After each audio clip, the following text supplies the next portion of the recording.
اي قلنا الكونسبشوال هايبوثيسيس يعني النظريه الافتراضيه اللي بالبدايه الدراسه، مثلا قلنا انه السموكينج له علاقه باللان كانسر، احولها الى ان اوبريشنال وان، يعني الى نظريه واقعيه. هل فعلا بالنهايه اكتشف هل فعلا انه اللان كانسر مربوط بالسموكينج ام لا؟ الستديز of the population عندنا two studies، لو cross sectional لو longitudinal. القصد انه cross sectional انه ما اتابع الشخص، انما بس افحصه مره واحده. longitudinal لا، متابعه، افحص شخص اكثر من مره. فالcross sectional where only one set of observation is collected for every unit in the study. يعني اروح مثلا افحص الضغط والنجف، اظل كل شخص يجينا افحص ضغطه، كل شخص يجينا افحص ضغطه، وهكذا. يعني شخص بس راح افحصه مره واحده وراح يروح at certain point of time disregarding the length of time a study as a whole. يعني بغض النظر قد ما تطول الدراسة أنا ما راح أفحص شخص أكثر من مرة.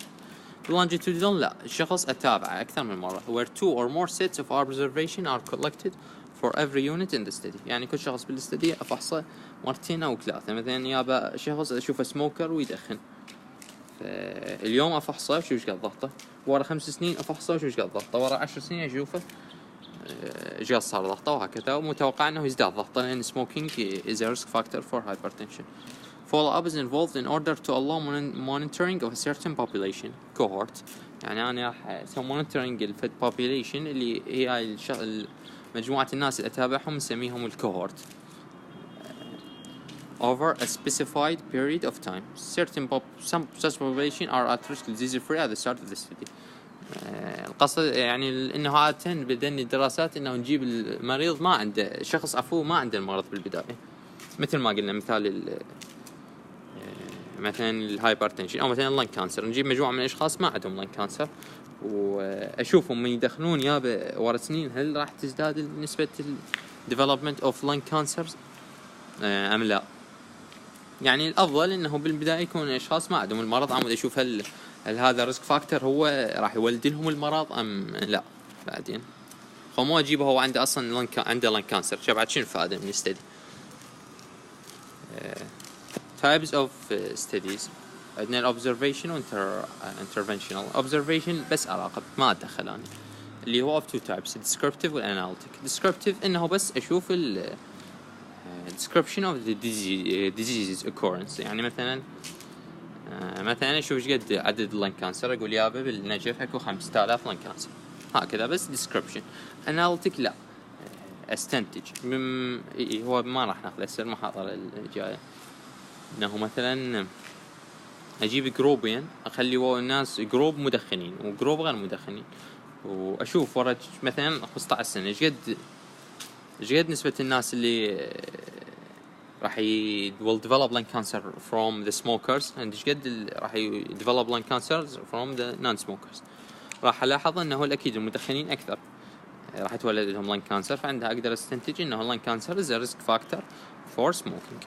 بمعنى الاناليتيك ستديز يسوي اناليسيس للمعلومات، مو بس معلومات مجرده. خوش طبعا ديسكريبتيف هم بيها ربط ويا ريسك فاكتورز، بس يكون ما يعتمد عليه، لان الاناليتيك ستديز بيها فد كرايتيريا او فد ضوابط تخليها نقدر نعتمد عليها من نولد هايبوثيسيس، وراح نوضحها بعدين. المهم interventional studies اللي هي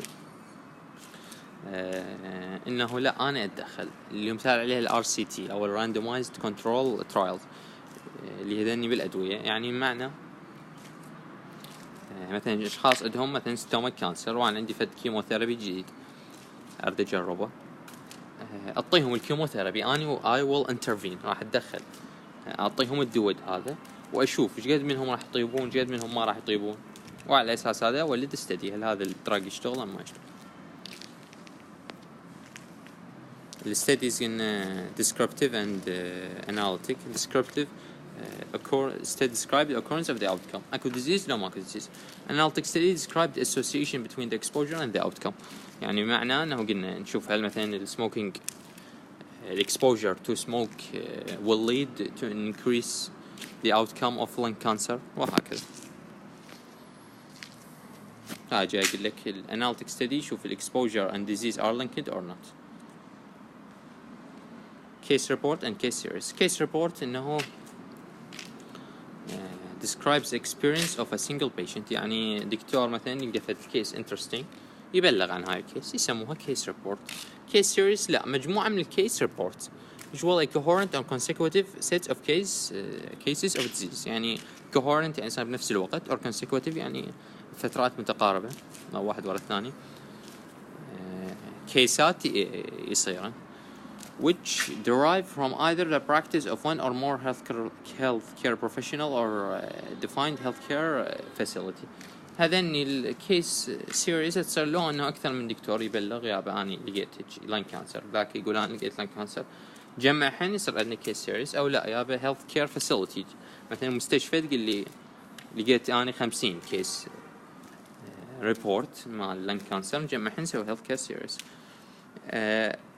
A health case series is effectively a collection of case reports مثل ما قلنا. Analyze case together to learn about the disease. هسه نجيكم شو معناها. Clinical case series are a value on epidemiology for studying symptoms and signs, creating case definitions. بمعنى أنه مثلا خلينا نقول طلع الإيدز والمجتمع مرض جديد. أول ما طلع أول شيء مجموعة من الدكاترة reported this disease، قالوا يابا جاي نشوف هذا مرض جديد ما نعرفه. خوش بعدين جمع ذن الكيس ريبورتس مثلا من الهيلث سنتر، صار عندهم كيس سيريز. فمن هاي الكيس سيريز نقدر نستنتج ال symptoms and signs of this disease. يقولون يابا هذا الإيدز يسوي immune suppression، يسوي opportunistic infection وهكذا. و create case definitions اللي هو يعني نولد فد كرايتيريا على مود نعرف disease، يعني قصده وهم symptoms and signs of the disease. ال case series population when a case series يقول when a case series is completed for a defined geographical area for which the population is known, it is effectively a population based case series. بمعنى أنا من أخذ case series فد منطقة جغرافية مثلا بالعراق، أسمي هاي ال case series for the population of Iraqi people. يعني قصد إنه يابا ال population case series تكون بالقطعة الجغرافية اللي قاعدين بيها هذول ال population consisting of a population register of cases. Epidemiologically, the most important case series are register of serious diseases or death. يقول بال epidemiology أهم شيء الكيس سيريز أهم شيء إنه الأمراض الخطرة مثلا الإيدز، قلنا الإيدز هو هذا critical disease يدمر الحياة، أو مثلا TB، هن ذني أهم شيء إنه يتبلغ عنهن. والديث الأمراض اللي تؤدي إلى الوفاة. طبعا usually NCD يعني non-communicable diseases. بالخارج عادة الأمراض المزمنة هي تؤدي الوفاة، مو الأمراض الانفكشيوس، لأن هم عندهم treatment effective for infectious disease. فيقول أغلب السببيات هو ال NCD non communicable disease أو ال chronic diseases الأمراض المزمنة. بس هنا هذا الشيء ما ينطبق. and of health services utilization يعني الاستفادة من health services. يعني مثلا صار عندنا فد كوليرا epidemic، إيش قد منهم يابا راحوا للhospital admissions، إيش قد منهم قدروا يوصلون المستشفى، إيش قد منهم استفادوا وهكذا. usually compelled for administrative and legal reasons compiled يعني هذا مجبور مثلا المستشفى انه تبلغ اذا لقت فد كيس مال ايدز لازم تبلغ السلطات وهكذا. يعني هذا الكيس ريبورتس فد اجبار قانوني.